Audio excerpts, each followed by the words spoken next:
شروع اللہ کے نام سے جو بڑا مہربان نہایت ہی رحم کرنے والا ہے۔ پاک اردو ٹی وی کے ناظرین السلام علیکم، میں ہوں محمد مرتضیٰ اور آپ دیکھ رہے ہیں پاک اردو ٹی وی۔ دوستو، امید کرتا ہوں کہ آپ خیر خیریت سے ہوں گے۔ اللہ پاک سے دعا ہے کہ اللہ پاک ہم سب کو اپنے حفظ و امان میں رکھے۔ دوستو، آج ہم آپ کو بتائیں گے کہ حضرت آدم سے پہلے دنیا میں کون سی مخلوق تھی۔ اماں حوا اور سیدنا آدم علیہ السلام نے کون سا ممنوع پھل کھا لیا تھا۔ ایک دن ابلیس نے دیکھا کہ جنت کے سارے دروازے بند ہیں اور مور اور سانپ کھڑے ہیں، جنہیں دیکھ کر ابلیس کو چال چلنے کی سوچ آئی۔ یہ سب چیزیں جاننے کے لیے ہماری ویڈیو کو پورا دیکھیے گا۔ دوستو، ابلیس کی جنت سے نکالے جانے کے بعد ایک ہی سوچ تھی کہ وہ ایسا کیا کرے جس سے سیدنا آدم علیہ السلام کو رسوا کر سکے۔ ایک دن ابلیس نے دیکھا کہ جنت کے تمام دروازے بند ہیں، مور اور سانپ باہر کھڑے ہیں۔ ان کو دیکھ کر ابلیس نے نئی چال چلنے کا سوچا۔ ابلیس فوراً جنت کے دروازے پر کھڑے مور کے پاس پہنچا اور ہمدردانہ لہجہ اپنا کر کہنے لگا کہ بہت جلد تمہیں اور حضرت آدم علیہ السلام کو جنت سے نکال دیا جائے گا۔ ایسا کرو، تم مجھے جنت میں لے جاؤ تو بدلے میں تمہیں ایک ترکیب بتاؤں گا۔ میں دعویٰ کرتا ہوں جس پر عمل کر کے تم اور حضرت آدم علیہ السلام کبھی جنت سے نہیں نکلو گے۔ مور نے ابلیس کی بات سن کر فکر مند ہو گیا۔ کچھ دیر سوچنے کے بعد کہنے لگا کہ تمہاری تو بات تو میرے دل کو لگی ہے، لیکن میں تمہیں اندر کیسے لے کر جاؤں، وہ بھی اتنے محافظوں کے ہوتے ہوئے۔ تو ابلیس نے فوراً جواب دیا کہ کیا تم نہیں جانتے ہو، منتر پڑھ کر خود کو ایک موتی میں تبدیل کر سکتا ہوں۔ تم مجھے اپنے منہ میں دبا کر جنت کے اندر لے جانا۔ یہ کہہ کر ابلیس منتر پڑھا اور خود کو چھوٹے موتی میں تبدیل کر لیا۔ پھر ابلیس کو اپنے منہ میں رکھ کر جنت میں داخل ہو گیا۔ یوں ہی ابلیس ملعون ایک مور کی مدد سے جنت میں داخل ہو گیا۔ یہ مور ابلیس کو منہ میں لے کر سیدھا اماں حوا کے پاس پہنچا۔ وہاں پہنچ کر ابلیس نے دوبارہ خود پر منتر پھونکا اور انسانی شکل میں آ گیا۔ انسانی شکل میں آنے کے بعد اس نے اماں حوا کو ورگلانے کی کوشش کی اور کہنے لگا، اگر آپ نے اس درخت کا پھل نہ کھایا تو آپ کو جنت سے نکال دیا جائے گا۔ اماں حوا بولیں، یہ درخت تو ممنوع ہے، اس کا پھل کھانے سے منع فرمایا گیا ہے۔ ابلیس دوبارہ بولا کہ اس درخت کا پھل نہ کھایا گیا تو آپ کو اور حضرت آدم علیہ السلام کو جنت سے نکال دیا جائے گا۔ ابلیس ملعون آخر کار اپنی چال میں کامیاب ہو گیا۔ اماں حوا نے اس کی باتوں میں آ کر ممنوع درخت کا پھل کھا لیا۔ پھر حضرت آدم علیہ السلام کے پاس پہنچی اور فرمانے لگی کہ میں نے اس درخت کا پھل کھا لیا ہے جسے کھانے سے منع فرمایا گیا تھا، اور آپ بھی اس کا پھل کھا لیں تاکہ ہم ہمیشہ جنت میں رہ سکیں۔ حضرت آدم علیہ السلام فرمانے لگے، ہائے افسوس، تم نے یہ کیا کر دیا۔ ابلیس کی چال میں آنے والی اماں حوا نے سیدنا آدم علیہ السلام کو مجبور کیا کہ وہ بھی اس درخت کا پھل کھا لیں۔ پھر حضرت آدم علیہ السلام نے بھی ایسا ہی کیا۔ پھر آپ دونوں جنت سے بے دخل کر دیے گئے۔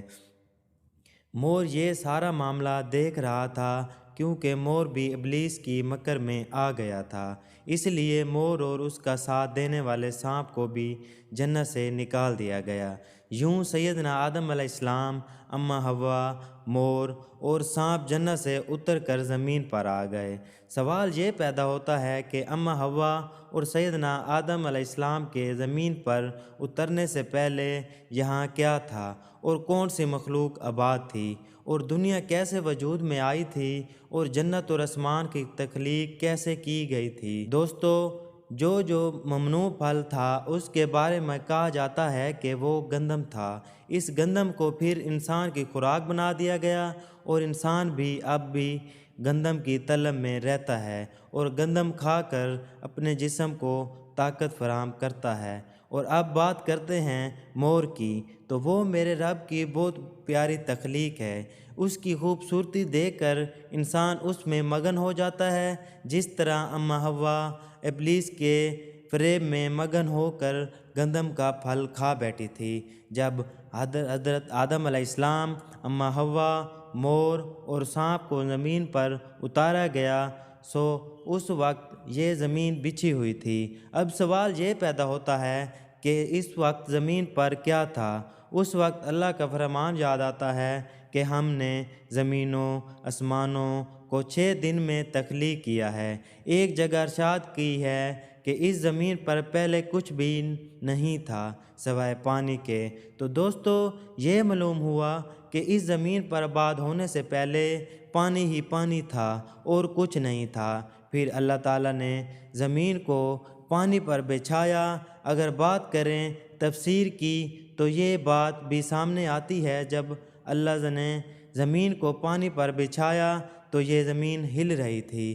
پھر اللہ پاک نے زمین کے اوپر پہاڑوں کو گاڑ دیا، جس کی وجہ سے زمین نے ہلنا بند کر دیا اور ایک جگہ ٹک گئی۔ پانی ایسی چیز ہے جس سے اللہ تعالیٰ نے مختلف قسم کے مخلوقات کو پیدا فرمایا ہے اور پانی کو زندگی کی بنیاد بنایا ہے۔ اور کہتے ہیں کہ حضرت آدم علیہ السلام سے پہلے آسمان بھی نہیں تھے، تو اللہ تعالیٰ نے 2 دنوں میں 7 آسمانوں کو بنایا۔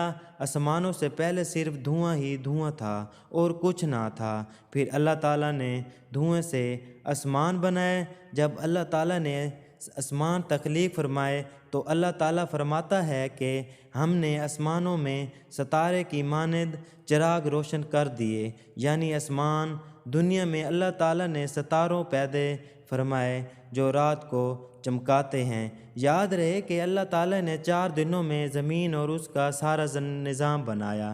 یہ پہاڑ، جنگل، دریا، صحرا اور بیدا، یہ سب اللہ تعالیٰ نے اپنے حکم سے صرف 4 دنوں میں تخلیق فرمایا۔ اور پھر اللہ تعالیٰ نے آسمان سے بارش برسائی اور زمین پر طرح طرح کے پھل دار درخت پودے سب اگائے۔ دوستو معلوم ہوا کہ جب سیدنا حضرت آدم علیہ السلام نہیں تھے تب بھی یہ کائنات موجود تھی۔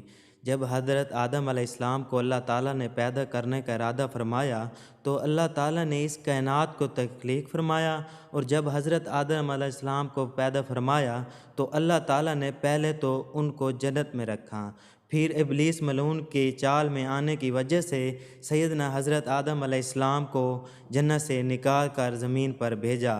یہ سب اللہ تعالیٰ کی حکمت تھی، کیونکہ اللہ تعالیٰ نے زمین کو آباد فرمانا تھا۔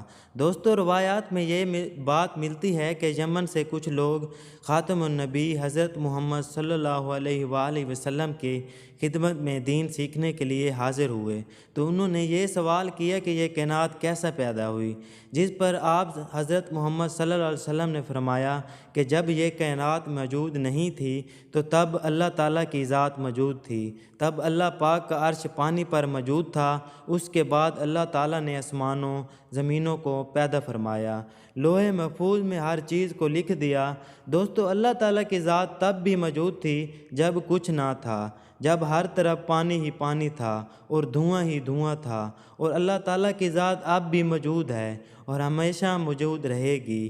نہ وہ کسی سے نہ کسی سے کوئی وہ وحد ہے جسے نہ اونگ آتی ہے نہ نیند، صرف اللہ ہی کی ذات بابرکت ہے جو عبادت کے لائق ہے، اور تمام جہانوں کو پیدا فرمانے والی ذات اللہ کی ہی ہے۔ زمینوں کو آسمانوں کو جنت اور دوزخ کو پیدا کرنے والی ذات اللہ کی ہی ہے۔ اللہ تعالیٰ کی مخلوقات کتنی پوشیدہ ہے اور کہاں کہاں ہے یہ اللہ تعالیٰ ہی جانتا ہے۔ نہ ہم اللہ تعالیٰ کی قدرت کو سمجھ سکتے ہیں، اس کے علم کو سمجھ سکتے ہیں، اور انسان کی عقل محدود ہے۔ انسان صرف اتنا ہی جانتا ہے جتنا کہ اللہ تعالیٰ نے اس کو علم دیا، اس سے زیادہ کچھ نہیں جان سکتا۔ اللہ تعالیٰ بہتر علم رکھتا ہے اور بہتر حکمت والا ہے۔